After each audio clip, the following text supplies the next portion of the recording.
ஒரு சின்ன கிராமத்தில் தாமரை அப்படிங்கக்கூடிய ஒரு பொண்ணு வாழ்ந்துட்டு இருக்கா. அவளுக்கு ஓவியம்னா உயிர். ஆனால் அவள் குடும்ப சூழ்நிலை அதுக்கு சாதகமாகவே இல்லை. இப்போ ஆறு வரைஞ்சிக்கிட்டே இரு, உருப்படியாக ஒரு வேலையும் பார்க்காது அப்படின்னு அவங்க அப்பா அன்றாட அவள்கிட்ட அறிவுரை கொடுத்துக்கிட்டே இருக்காரு.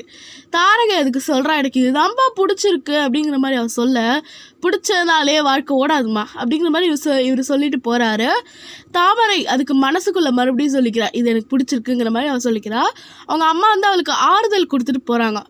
தாமரைக்கிட்ட சாதாரண காகிதங்கள் தான் இருக்கும், பாதி தேஞ்சு போன பென்சில் தான் இருக்கும்.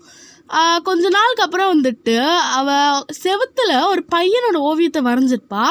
அது ஒரு கலை விமர்சகர் பார்த்துட்டு, இது யார் வரைஞ்சா நாங்கள் இருக்கிற ஒரு சின்ன பையன்ட்டு கேட்கும்போது, அவன் தாமரை அக்கா தான் இதை வரைஞ்சாங்க அப்படிங்கிற மாதிரி சொல்ல, தாமரையை தேடி போய் இவர் கேட்குறாரு, இது நீ தான் வரைஞ்சியாங்கிற மாதிரி கேட்குறாரு. ஆமான்னு சொல்கிறாரு. இவ்வளோ தத்ரூபமாக உணர்ச்சி பூர்வமாக இருக்கே, நீ வேணா ஏதாவது போட்டியில் கலந்துக்கிறியா, நகரத்தில் போட்டியில் நிறைய நடக்கும், போய் கலந்துக்கிறியாங்கிற மாதிரி கேட்கும்போது, என்கிட்ட இப்போ கையில் எதுவும் காசு இல்லை, எங்கள் அம்மா சம்பாதிச்சு எங்கள் குடும்பமே ஓடுதுங்கிற மாதிரி இவர் சொல்கிறா. அப்பயுமே இவர் போமான்னு சொல்லி கூப்பிட்டு போய் அவங்க அம்மா காசுலேயே போகிறாரு. அங்கே போய் பார்க்கும்போது எல்லாமே நவீன கருவிகள், பெயிண்ட்டு அது இதுன்னு இருக்குது. இவள்கிட்ட வெறும் கலர் பென்சில்ஸ் மட்டும்தான் இவளுடைய கைகளில் இருக்குது, வேறு எதுவுமே இல்லை. மகிழ்ச்சியின் முகம் அப்படிங்கக்கூடிய தலைப்பு போட்டியில் இருக்கக்கூடிய அந்த நடுவர்களால் கொடுக்கப்படுது. எல்லாருமே பூச்சிகளையும் அழகான கடற்கடல்களையும் தான் வரைகிறாங்க, மலைகள் இதெல்லாம் வரைகிறாங்க. தாமரை வரைகிறது என்னன்னா, ஒரு தாத்தா அவருடைய பேரனுக்கு கைகளோட நடுக்கத்துடன் சாப்பாடு ஊட்டுறாரு.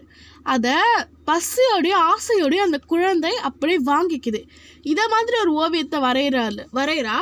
அப்படி கொஞ்ச நேரத்துக்கு அப்புறம் முடிவுகள் பார்த்தா தாமரை இஸ் த ஃபர்ஸ்ட் ப்ரைஸ். தாமரை முதல் பரிசு வரதுக்கு காரணம் என்னன்னு அவங்க சொல்கிறாங்க, மற்றவர்கள் மகிழ்ச்சியை வண்ணங்களில் காட்டினார்கள், நீ மட்டும்தான் அதை உணர்ச்சிகளில் காட்டினாய் அப்படின்னு நடுவர்கள் எல்லாருமே சொல்கிறாங்க. தாமரை கிராமத்துக்கு வரும்போது அவங்க அப்பா அவளை ரொம்பவே சந்தோஷத்தோடு வரவேற்கிறாரு. இப்படி இந்த சின்ன கதை முடிகிறது. நன்றி, வணக்கம்.